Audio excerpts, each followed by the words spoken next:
E pessoal, agora sim, vamos começar nosso segundo dia de live. Hoje, com o tema. Vocês que assistiram ontem, por favor, conta pra gente o que acharam. Qualquer dúvida que tiverem, vão mandando pra gente nos comentários.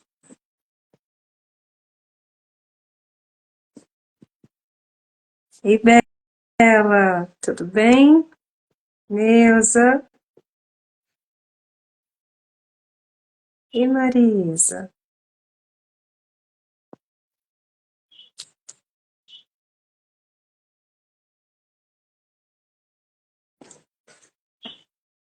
Mário.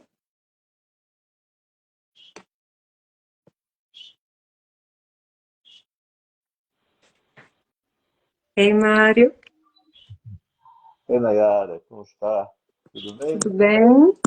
Tudo ótimo, graças a Deus, tudo bem aqui. Pronto para o nosso segundo dia de live? Prontíssimo. Bom, Foi vamos lá. bacana ontem, né? As pessoas gostaram, os comentários bonitos, né? Gostaram, sim. A gente recebeu muita mensagem legal ontem. Bom, hoje a gente fala sobre a força. E aí eu queria iniciar essa live te perguntando como o campo ancestral pode nos ajudar. Falhou um pouquinho a sua última frase? Como o campo ancestral nos ajuda? Aham. Então, ah, como nós vivemos dentro dele, ele é uma sabedoria divina. Ele é uma criação divina, que nós nasçamos dentro de um campo espiritual da nossa família. Sim? Para herdar esse fluxo que vem de antes. Então, se nós podemos entrar naqueles emaranhamentos que nós falamos ontem com vocês, né? Mas também nós podemos herdar destinos muito especiais, né? Os bem-feitos de nossos avós, de nossos avós, tá certo? A, a, a, a parte benéfica que essa família construiu, nós estaremos herdando. Né? Ó, puxou o avô dele. Não é só nas coisas ruins, também puxou nas coisas benéficas. Como eu falei ontem, por exemplo, herdar a bossa musical ao nascer numa família que tem essa bossa musical, correto? Então, esse campo nos protege, tá? O meu som está baixo para vocês? Estão falando aí. Você está ouvindo bem, Nayara? Você está ouvindo bem? Pessoal, mais alguém dá um toque aí se está baixo o meu som para vocês, por favor. Avisa aí. Nayara, você está sem som para mim. Sem som. Tá que o som Oi? caiu? Tá. Oi. Ah, ok. Tá ótimo. Ok. Tá ótimo. Tá. Tá um pouco baixo? Ah, tá bom. Vou falar mais alto então. Tá? Ok. Para alguns está bom, para alguns está alto, para alguns está ótimo. Então, aumenta o seu som para quem está baixo aí, tá bem? Por favor. Então, Nayara, assim como nós podemos herdar, então, essa força benéfica dos nossos antepassados, que irão facilitar, né? Esses campos, essas forças irão facilitar para nós que nós possamos ser quem nós somos, executar o nosso talento, executar as nossas tendências para essa existência, o plano de Deus para cada um de nós, o nosso Dharma, o nosso propósito, o nosso Purushartha, que a gente vem executar nessa vida. Então, o campo ancestral é uma força favorável, benéfica, tanto para executarmos o benéfico em nós, como também para vivermos aquilo que é difícil, aquilo que tem um apelo mais desafiador, correto? Quando uma mãe não pode me dar algo, ou meu pai não pode me dar algo que me faltou e eu gostaria muito de ter aquilo, eu terei que ir atrás. Então, nossos pais nos deram tudo o que nós precisamos. O que nos deram, nós temos. O que não nos deram, teremos que buscar. Então, aquilo que nossos pais não puderam nos dar faz parte do que eles podem nos dar. Correto? Eles podem nos dar, inclusive, que eles não tenham habilidade de nos dar isso, aquilo. E quando nós aceitamos esse destino, é mais especial. Então, o campo é uma força viva que nos protege, que nos coloca dentro de um campo familiar de bênção. E o que nós faremos é atrair essa bênção, pedir essa bênção, porque não basta estarmos nascidos nessa família para herdarmos todas as riquezas que ela tem. Assim como o pai espera o filho ganhar maturidade para dar a chave da casa, a chave do cofre, os negócios da família, o campo ancestral também espera que nós tenhamos a grandeza e a humildade de pedir. Aqui também se aplica a mensagem do Cristo: buscai e achareis, batei e abrir-se-vos-á, pedi e obtereis. Né? Então, esse caminho de pedir, de buscar a nossa orientação dentro do campo gravitacional de nossa família, da constelação familiar, essa constelação gravitacional, para que nós possamos herdar, então, aquilo que é benéfico de nossa família. A força é real, presente e viva, porque ela está estruturada na inteligência divina para a existência dos seres. Então, nós nascemos dentro de uma família sanguínea aqui na Terra e dentro de um campo ancestral dessa família. Correto? Assim como nascemos também no campo ancestral de um povo, sendo brasileiros, nascemos na força ancestral da brasilidade. E isso nos facilita algo e nos dificulta outras coisas. Ok? Então, é uma força viva, cuja origem é a inteligência, o coração do próprio Deus. Aquilo que ele pune, né, até a terceira geração, como é dito nos textos bíblicos, né, algo que é mal realizado, 3 gerações aqui terá que ser corrigido, mas também tem outra frase bíblica maravilhosa. Somos abençoados pelo nosso 1000 avô. Então, se a maldição alcança 3 gerações, a bênção alcança 1000 gerações. Então, é esse campo que nós nascemos. Perfeito. Mário, quando por algum motivo existe uma interrupção no relacionamento, aonde que esse casal pode buscar forças para continuar? Naquilo que os ligou, na origem do encontro dos dois. Os dois devem olhar para aquele amor simples, ingênuo. Aquelas 2 pessoas andando na rua, as 2 pessoas estavam no clube, as 2 pessoas estavam numa festa e se olham e algo muito incrível acontece. Veja, eles são tomados por uma força assim, virgem, inocente. Porque veja que impressionante, eles não se conhecem e se procuram. Não sabem da história da família de cada um e se procuram. Então, o primeiro ato do encontro, o primeiro momento do encontro dos dois, é guiado por essa força ancestral. É guiado por essa força que nos coloca em condições de encontrar pessoas para que essa família continue realizando a sua história. Então, quando o casal olha para a força original do encontro deles, eles são dotados de uma força especial para lidar com a separação. Dentro de um campo de gratidão, dentro de um campo de reconhecimento de tudo de bom que foi feito, dentro do campo daquele perdão que nós falamos ontem, quando um diz para o outro: eu falhei com você, o outro também diz: eu falhei com você. Quando os dois concordam com esse nível, eles reconciliam então com a origem do encontro deles, com a pureza do encontro deles, e portanto ali eles têm paz para seguir numa nova direção. Então, no encontro original, o casal vai encontrar força tanto para terminar e ir na direção da gratidão e da paz, do bem que viveram, como o bem que viveram sendo maior do que o mal que aconteceu, do que a separação. Temos que aprender a fazer isso. O bem que o casal construiu deve ser maior que a separação. E alguém pode perguntar, então por que separou? São muitas dinâmicas. São muitas dinâmicas. Como eu disse ontem, muitas vezes separamos dentro do amor. Dentro do amor acontece a força da separação. Tá? E eu tenho tido uma experiência muito rica com casais que olham para esse instante original, peço que procure os álbuns, que procure as músicas, e às vezes os dois conseguem olhar um para o outro, ainda mais quando os dois estão presentes no consultório para constelar juntos, eles estão numa fase difícil e querem tentar encontrar ajuda. E eu os coloco olhando para aquele instante original do encontro deles. É muito bonito quando os dois olham para este momento. Olhe para o instante em que você a viu pela primeira vez. O olho brilha, porque ali podemos chamar de paraíso sem o pecado original. Ali eles estão puros na intenção daquele encontro. Muitas forças atuaram e deu errado, ou dificultou, ou simplesmente terminou, como eu disse ontem, há relações que se concluem dentro de uma força de conclusão e não de ruindade, não da ausência de amor. Os dois maduramente concluem acreditando que está bom para os dois, sem precisar terminar pelo sofrimento, sem ter que mudar de calçada quando se encontram na rua, não é? Ok? As relações podem terminar dentro de um plano de maturidade, assim como as relações que continuam dentro de um plano imaturo, os dois sofrem muito, porque mantém, né, a periferia, mantém a paisagem de que estão juntos, mas pagando os dois um grande preço por não estarem juntos. Correto? Claro que tudo é meritório, como aquele casal que está em 20 anos separado, em quartos separados, mas estão juntos, mantém a família agregada. Tem os seus méritos.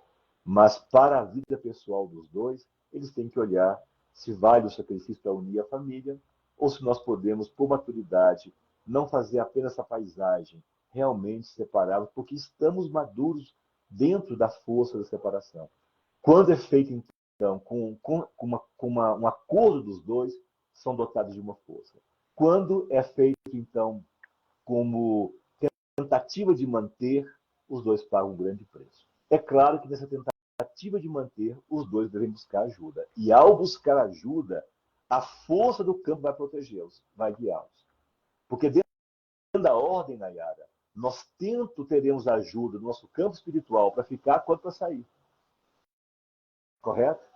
Não precisamos sair dentro da lástima, dentro da destruição, dentro da traição, dentro do engano, dentro da imaturidade psicológica. Não precisamos fazer assim. Tá?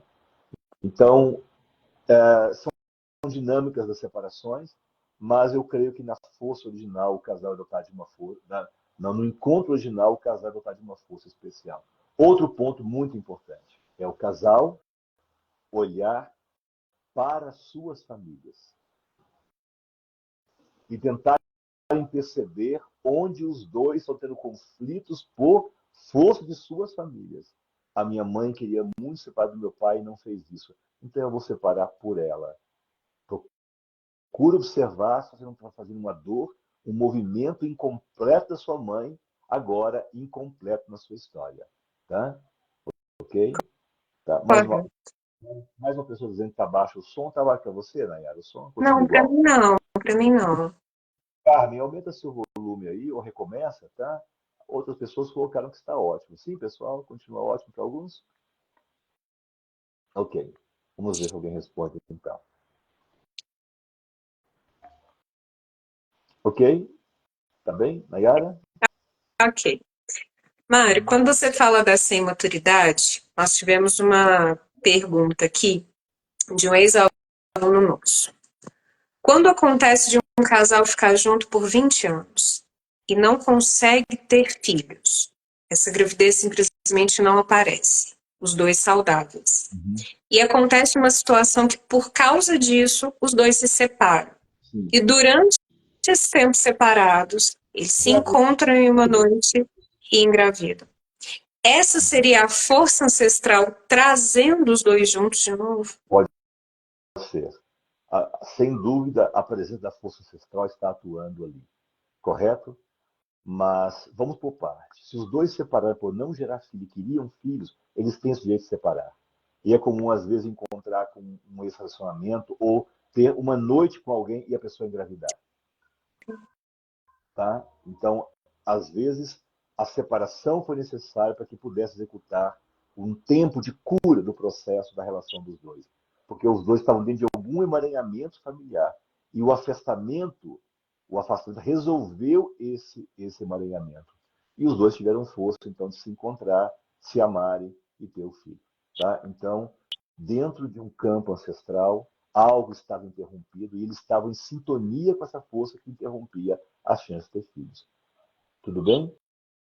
Né? Isso acontece muito com os casais. Ou às vezes adotam uma criança e engravidam em seguida. Sim. Tá? Então, quando não está engravidando e tem todas as condições biológicas para engravidar, nós olhamos para a ancestralidade. Como eu disse a você já em outras lives, os filhos não vêm da relação sexual apenas. Os filhos vêm do mundo espiritual, os filhos vêm de Deus. A relação sexual está a serviço dessa transposição das almas, do plano espiritual para o plano físico. se não houver essa comunhão dessas almas com o campo ancestral daquela família, não é possível o nascimento, mesmo tendo relação sexual. Então, e mesmo sendo saudáveis para a gestação. Então, esses dois, ou com a separação, já queimou essa desordem, esse karma foi resolvido, ou com a separação houve uma liberação de alguma angústia que eles tinham, um em relação ao outro, ou de repente, as mulheres da família dela não gostavam muito daquele moço. E quando se separam, liberam psiquicamente aquela moça. E ela tem uma relação oculta com ele e se engravida, porque o sistema não sabia dele mais. Ok? Outras questões que podem estar acontecendo, a dificuldade da gestação, relacionamento anterior dos dois, em especial do rapaz. Se ele teve uma namorada, uma noiva ou uma esposa em que ele prometeu um filho a ela.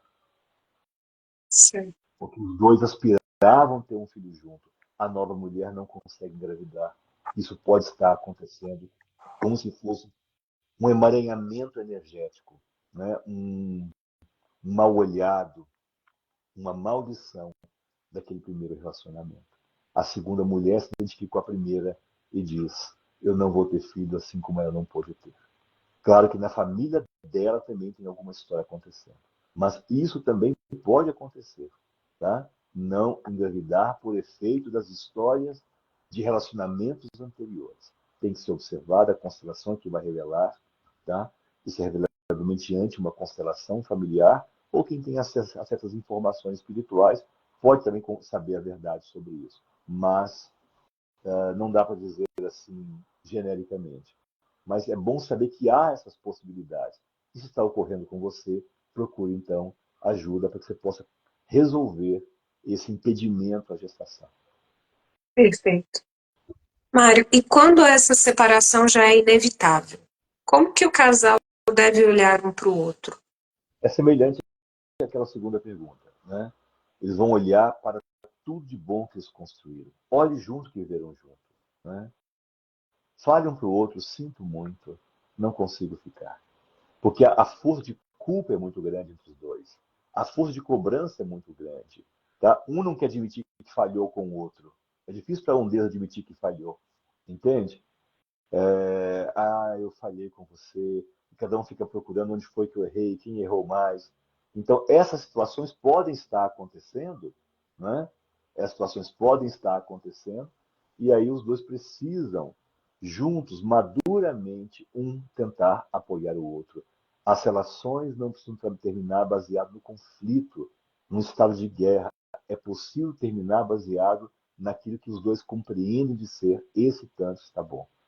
Mas é claro, nesse começo de negociação sobre o término, procure ajuda. Procure ajuda, considerem, procure ajuda para saber se realmente é necessária a separação. Se a separação é o melhor para esse casal, procurem ajuda. Olhem de muitas maneiras. Né? Olhem para suas famílias, vê se você não está emaranhado no destino. Né? Aquele pai que queria ir embora, o rapaz está indo embora, aquela mãe que queria sair secretamente, nunca contou em família, mas queria deixar o marido. E a filha não consegue ficar com os homens agora, está sempre indo embora, junto com a mãe. Devolva isso para sua mãe. Mãe, esse é seu destino. Essa foi sua vontade incompleta de ir embora e não foi. E diz que teve que aguentar o meu pai. Esse é seu destino, mamãe. Não peça isso de mim. Eu devolvo esse destino para a senhora. E a mãe deve dizer: sim, minha filha, isso não é seu realmente. Isso era o meu sonho que eu não realizei. E te libero de vivê-lo por mim. Então, o casal, no começo, que não tem mais jeito, procure ajuda. Para verificar se esgotaram as possibilidades. Se sim, se realmente concluíram, o melhor é nós sairmos, que eles façam de uma maneira madura, inteligente, bonita, em especial se tiveram filhos. E se têm netos, né? Precisam compreender que isso é muito grande e tem que ser protegido. Né? Eu estou com uma família em que os dois separaram harmoniosamente assim. Os dois tinham filhos, 2 filhos. Os dois casaram-se novamente. E os parceiros também tinham filhos. Correto? Então eles conseguem se encontrar. Agora tem 5 crianças que se encontram: 2 do primeiro casamento, 2 de um dos parceiros e um de outro parceiro, da outra parceira. Então se encontram agora 5 crianças com os pais se respeitando, com esses casais se gostando, como pessoas humanas, ensinando os filhos a se amarem como amigos, não são irmãos, mas como amigos. Ok? Então eles conseguiram ir para uma separação de um nível tal que o segmento que veio possibilitou esse encontro entre eles. Olha que coisa fabulosa, coisa extraordinária. Né? Eu até achei que era um pouco sonho isso, até que eu pude ver o tempo passando e eles conseguindo. Né? No começo eu fiquei esperando, vamos ver onde é que isso vai dar. Depois eu vi que tudo era muito honesto, realmente. Eles conseguiram fazer algo bonito entre eles. E assim, o término foi nobre. Então, o casal não tem que terminar baseado em conflitos, ok? Já basta o conflito interno de onde foi que eu errei, né? Ok? Então, isso é assim, para aquele casal que sentiu que o término é o melhor, ok? Agora, quando acontecer um tema grave, destrutivo, uma interferência grave, né? Uma perturbação, uma falha de um deles, muito grave, né? Ou de súbito se apaixona por uma outra pessoa muito fortemente, aí então realmente vão ter que dar conta da melhor maneira possível. Mas eu sempre vou recomendar que os casais que se sentem que o melhor é a separação, procurem ajuda, chequem, verifiquem, mas não coloque o outro em teste. Vou ver se você tem uma chance comigo. Não. Né? Coloque uma força recuperadora mesmo, uma intenção generosa de curar essa situação. Ok? Se é na questão do Certo. afeto, da sexualidade, do encontro íntimo deles, se é numa viagem, se é no trabalho, se é na melhora financeira, né? Se é constelando, se é indo para um caminho espiritual juntos. Muitas vezes o caminho espiritual tem uma grande força para harmonizar esse instante grave que os dois estão vivendo.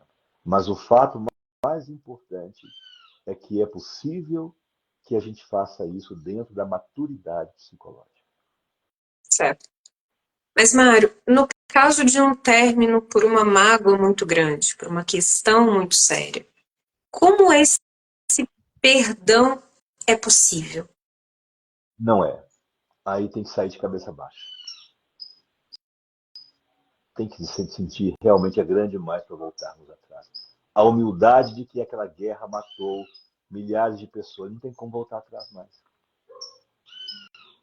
Compreende? Quando já houve uma destruição, houve um ato grave, tem que abaixar a cabeça e dizer: eu sinto muito o que eu te fiz passar. Aí outra pessoa diz: é muito grave o que você me fez. Eu reconheço, é muito grave o que eu te fiz. Por hora eu não consigo olhar na sua cara. E eu aceito isso, eu compreendo isso. Correto? E aquele que está com muita raiva, porque foi a pessoa que tem, vamos dizer assim, o trunfo de ter sido a pessoa machucada, se essa pessoa for madura, ela vai acolher a dor do outro. Correto? Eu não consigo te perdoar, não consigo conviver com você agora, mas eu consigo não gerar conflito para nós dois. Olha que bonito. Certo. Não vou piorar as coisas. Entende? Ela dá a volta por cima, roda a baiana com as suas emoções, tá? Conversa francamente consigo mesmo e diz: eu não vou usar esse terno para me vingar dele ou de meu pai que me dizia: não vai dar certo esse cara, minha filha, não sei o quê. Ok? Então, eu vou ter uma ação madura sim, mas por hora eu não consigo ficar perto dessa pessoa. Isso também é maduro. Quando os dois se afastam para dar o tempo necessário para um começo de conversa. Eu acompanhei um casal que eles estão há 3 anos separados e não discutiu ainda a separação dos bens. Porque eles sentem que não estão bem. E os dois concordaram com isso. Eles sentem que não tem como discutir a separação dos bens, que vai virar a raiva da separação.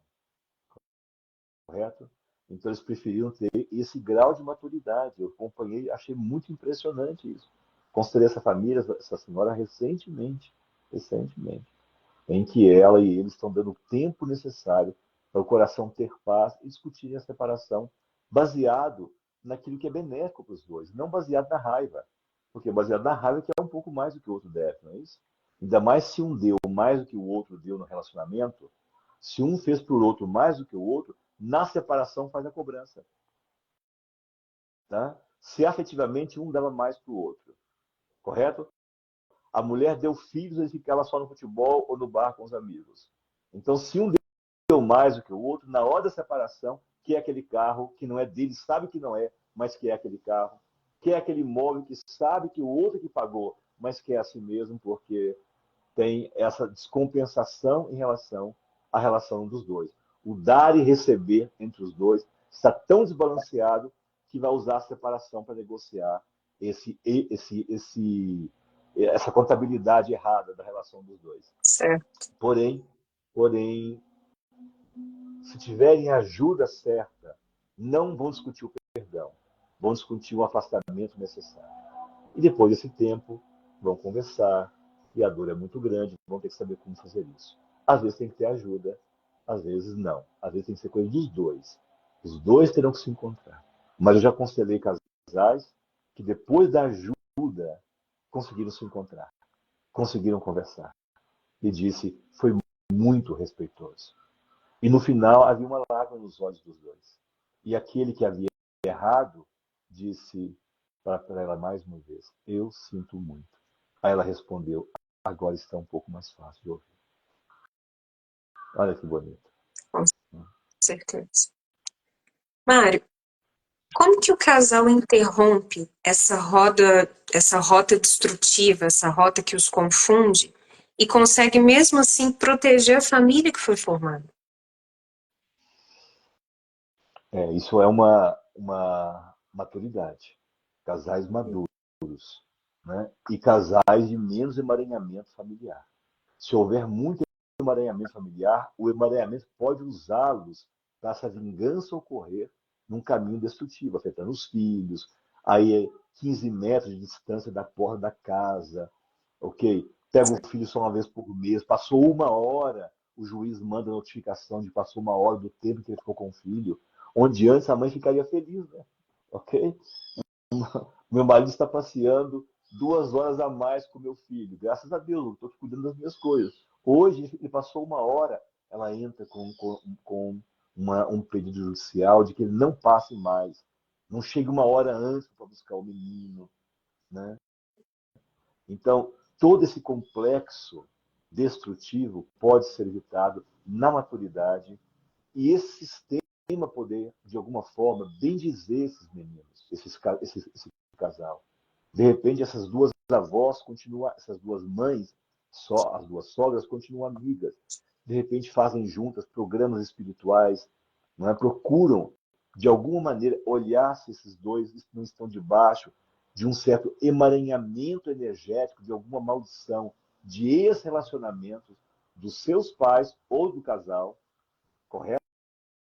Se não tem um olho revoltado para que aquele casal não dê certo. Sempre quando eu vejo muita violência no casal, eu vejo esses enigmas espirituais. Compreende, Nayara? Sim. Essas desordens espirituais acontecendo num campo sutil, que precisa de uma ajuda espiritual. Por isso, os casais que frequentam ambientes espirituais maduros, frequentam ambientes espirituais de evolução espiritual, eles costumam separar com menos conflito. Casais que frequentam ambientes mais elevados espiritualmente, às vezes conseguem vencer a fase da superação, da separação, às vezes superam com um pequeno afastamento temporário, correto? Não é? Como nossos avós, que ia para a roça, ficavam uma semana fora, davam um tempo para ter conflito. Não é? Então, uma avó me disse assim, né, uma vez, né? Todo um avô me disse assim uma vez, um senhor, né? Todo homem precisa de uma terrinha. E aí, quando as coisas estavam mal em casa, ele ia para a roça e ficava uma semana lá cuidando das lidas, né? Mantendo a família. E dava um tempo psicológico, um tempo emocional, um tempo espiritual para o casal respirar. Não é? Ok? Então, alguns fazem um afastamento só para que eles possam se corrigir, buscar ajuda e continuar tentando encontrar soluções. Mas as rotas destrutivas têm todos esses enigmas por trás, e aí, sem ajuda, Nayara, não vão conseguir. Não vão. Entende? São caminhos que precisamos de ajuda. Porque quando tem uma rota destrutiva, os dois já estão cegos. Ou ficando cegos. Ficando surdos. Um fala, por favor, me escuta. Aí o outro escuta assim, Você é obrigada a me ouvir porque você é minha mulher. Fica É mais eu que pago as difícil o contas. diálogo. Aí ela responde, mas eu estou te ouvindo. Aí ele escuta, eu não estou nem aí para você, você é igualzinho mesmo ao seu pai, só pensa naquela família sua. Enfim, né? É inimaginável o campo de dúvida deles. É inimaginável. Né? O campo de dificuldade de falar e ouvir. São aqueles macaquinhos, né? Aqueles macaquinhos que não Sim, ouvem, não falam direito e não veem direito. Quando eles estão assim, sem ajuda espiritual não tem jeito. Às vezes, a ajuda da família, de um grande sou o pequeno. Um irmão mais velho, uma irmã mais velha, uma tia, né? Vamos supor se fosse nós dois. Nayara, vem cá, vamos conversar, vamos orar. Né? Uma vez uma tia me disse, fala para sua esposa procurar ajuda com mulheres casadas que deram certo. Sempre que houver um conflito entre vocês, que ela procure ajuda com mulheres casadas que deram certo. é Olha só. bem forte isso, né, Mari? De uma forma assim muito concreta, como que a constelação familiar pode ajudar um casal em conflito? São muitas maneiras. Muitas maneiras. Primeiro é trazer para a consciência aquilo que está atuando no segredo da relação, no por trás da relação, como campo gerador da dor. O que está gerando aquele desequilíbrio? Né? Qual que é a dinâmica que está gerando aquele desequilíbrio? Eu acompanhei um trabalho que o Hellinger fez, em que a mãe queria morrer. E a filha tinha um medo mortal da mãe. Quando a mãe aproximava, ela tinha um medo mortal da mãe. Olha só. Interpretava como que ela não gostava da mãe. Mas a mãe dela, na vontade de morrer, quando aproximava, a filha entrava em sintonia com a morte. E começou, aos anos, a desenvolver na filha um desejo de morrer, para que pudesse proteger a mãe. No casamento, era morrer o casamento. Na empresa, era fracassar os negócios. Até que ela pôde compreender isso, tá? Até que ela pôde compreender isso, e aí ela pôde, então, devolver a mãe dela. Eu vejo, mamãe, o seu desejo, que é a constelação que revelou para a família, para o sistema. Eu vejo, mamãe, o seu caminho de morte. A mãe disse, me custa muito admitir, mas é verdade. A vida toda eu quis ir embora. Destrutivamente. E quando isso veio para a consciência, ela disse, então eu deixo com a senhora o seu destino e vou seguir para a vida, mamãe. Até como recompensa pela vida que a senhora me deu. Eu me afasto agora um pouco da senhora. E se afastou desse modelo de mãe, dessa energética da mãe. E a mãe, tendo isso trazido à consciência, pôde ter procurar ajuda real. Dizer, eu tenho tendência a suicídio oculta.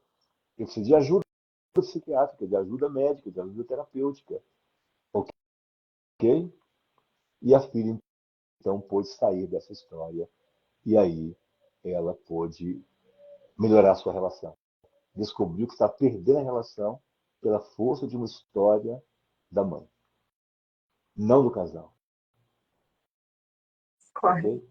Então, a constelação pode trazer à luz certos enigmas anteriores, certas forças anteriores. Tá? Então, por exemplo, a mulher sente que a filha está em perigo dentro do sistema do marido, porque o marido tem histórias não resolvidas. Então, ela quer afastar a filha daquilo. Então, vamos embora daqui. Eu tenho que me separar. Mas não é isso. Era curar essa história.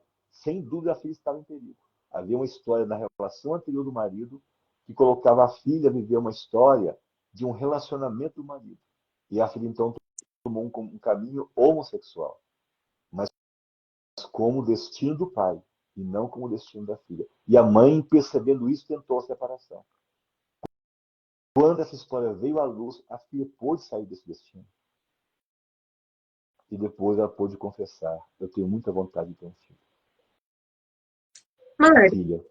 essa força dos ancestrais, ela é mais forte com os ancestrais mais próximos? Por exemplo, esses emaranhamentos da mãe é mais forte para o filho do que da bisavó, por exemplo, para o neto? Ou não? Nós temos que olhar, mas no geral os antigos diziam, e eu gosto muito dessas compreensões dos antigos, os antigos diziam que nós somos filhos dos nossos avós. Então, se na Bíblia diz que que Deus pune o que um pai faz até a terceira geração, na terceira geração, então nós somos filhos dos nossos avós, correto? Certo. Então, frequentemente, são histórias dos avós que estão nos afetando de uma maneira muito forte os nossos destinos, ok?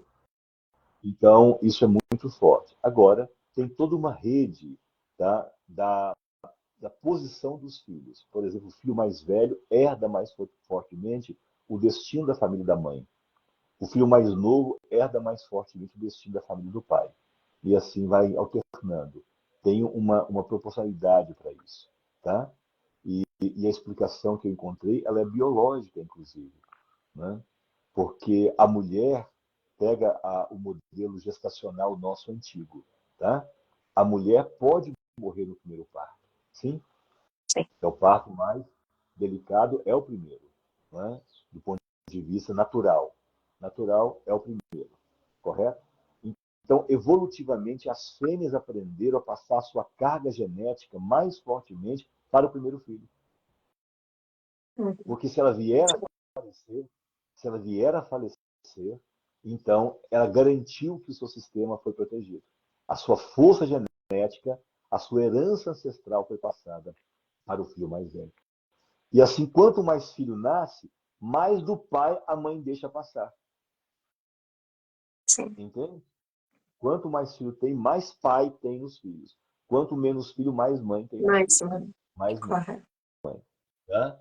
Então, se o primeiro filho, está aqui colocando a Cíntia, se o primeiro filho nascido, né, ou o primeiro filho morreu, então, Cíntia, ele continua sendo o primeiro filho. Ele vai herdar maior. O segundo filho que vai nascer, que será chamado de primeiro vivo, ele será o segundo filho, vai herdar o pai. Vai herdar mais do pai. Então, lembra, quanto mais filho, mais a fêmea, mais a mãe passa a herança do pai. Quanto os primeiros filhos, mais a herança dela. É natural, porque caso ela morresse num desses partos, o sistema estaria protegido. Tá? Isso falando de uma maneira aberta, viu, pessoal? Mas nós temos que olhar isso em certos casos, em certas dinâmicas, como isso está acontecendo. Tá bom? E às vezes tem filhos ocultos, tem pílulas do dia seguinte, tá certo? De repente, o que ela chama de primeiro filho já é o terceiro filho. Tá? Eu considerei uma moça muito impressionante. Ela era a sexta filha.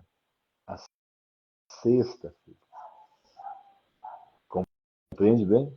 E ela se achando que não tinha sintonia com a mãe, não sei o quê, meu negócio é meu pai. Né? Mas ela era 6 filhos. Faltava 5 crianças dentro delas para a mãe colocar o amor dela. Aquele amor interrompido daquela mulher para 5 crianças. E tentou amar isso tudo na filha que nasceu. Ela dizia: mamãe é muito para mim. É muito para mim. Falta meus irmãos. Ame-os também, não só a mim. Coloque seu amor para os seus filhos que estão no céu. Né? Olha para o céu e veja seu filho. Assim que um pai começa a olhar para o céu e olhar com amor para os filhos que estão lá, é muito bonito. Naquele filme O Céu é de Verdade, há uma cena belíssima, quando ele encontra com a irmãzinha que os pais haviam abortado. Sim. E os pais nunca contaram para ele que tinha abortado uma criança. E ele encontra no céu, depois de uma morte clínica, uma morte temporária que ele tem, né? Ele tem uma morte clínica e durante uma cirurgia, e ele encontra com essa irmãzinha e conta para a mãe, né? E a mãe pergunta: e qual foi o nome que ela disse que tinha? Ela disse que nenhum, porque você não deu nome nenhum para ela. Né? É onde algumas tradições dão nome às crianças que não nasceram. Né? Porque essa alma se sente gratificada com reconhecimento e com o nome. É um filme impressionante. Assim, tá? E é uma história verídica que acontece numa família evangélica, numa família presbiteriana americana. Então, é muito especial mesmo esse filme. O Céu é de Verdade. Tá? Ele está em cartaz ainda, eu acho, nesses streamers de filmes. Mário, essa sua resposta agora, eu acho que encaixa bem na última pergunta que eu vou te fazer. De onde que vem a força que nos move nesse mundo? Da origem, da fonte.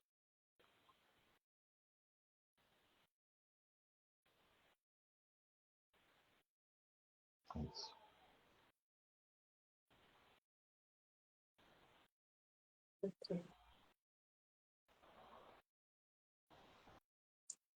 Ok. Uma resposta simples, mas ao mesmo tempo bem profunda. A síntese da vida. Ok. Bom, Muito é bem. isso. Será que alguém aqui? Eu Tá? A Cíntia falando, que saudade de vocês, que bacana, querida. Um abraço carinhoso para você. Também estamos aqui. Venha nos Por ver. Tá? favor. Mário, obrigada por mais um dia. Amanhã a gente tem a última live dessa série, falando sobre as outras relações. E muito obrigada. E obrigada a todos que Obrigado. participaram com a gente. Obrigado a todos também. Quem puder assistir depois. Oi, Jaque, Marcela, aqui falando conosco. Memória em nosso coração, vocês duas, muito queridas. Todo mundo aqui. E que bom que possa nutrir, que possa ajudar vocês. Quem vier assistir depois vai estar aqui disponível. Um, um abraço para quem vier assistir depois. É muito bacana tudo isso, é um presente muito grande. E é claro que isso é sempre a nossa homenagem a Bert Hellinger, esse homem responsável em clarear tudo, em facilitar tudo, pegar essas grandes compreensões espirituais e levar para dentro de nossas casas de uma maneira impressionante, Sim. né? Sábias, assim, né? Ok? Então, Tchau, um abraço. gente. Obrigada. Obrigada, Até Mário. amanhã. Até amanhã.